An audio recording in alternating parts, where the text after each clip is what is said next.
Lada Vesta Rossiyadagi Avtovaz kompaniyasi tomonidan ishlab chiqarilayotgan o'rta klassdagi avtomobil modeli.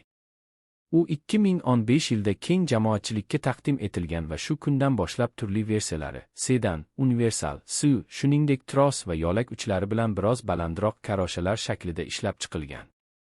Ushbu avtomobil davlatlararo bozorda, jumladan Markaziy Osiyo, xususan O'zbekiston bozorida ham e'tibor kasb etgan. Quyida uning tarixi, texnik xususiyatlari, qulayliklari, zaif tomonlari va O'zbekistondagi holati haqida to'liq tavsif. Tarixi va ishlab chiqarilishi.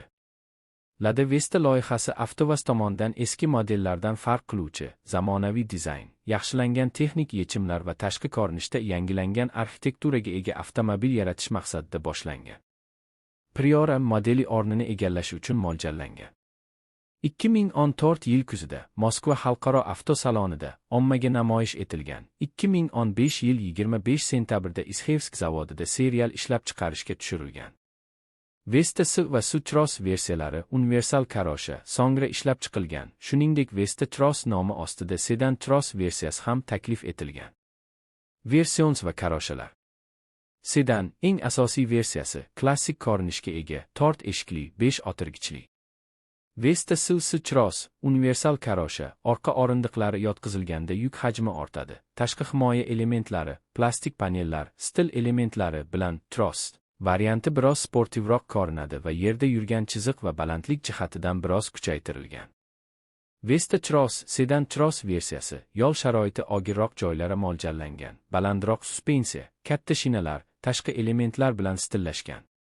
Texnik xususiyatlari. Quyida motor, uzatish qutilari, fizik o'lchamlar, yuk hajmi, yoqilg'i sarfi va boshqa muhim texnik jihatlar keltiriladi. Dvigatellar, motorlar. 1,6 litrli 1596 kub sim benzinli, quvvati taxminan 106 ot kuchi, HP, maksimal moment 148 Nm, 4200 aylanish minut.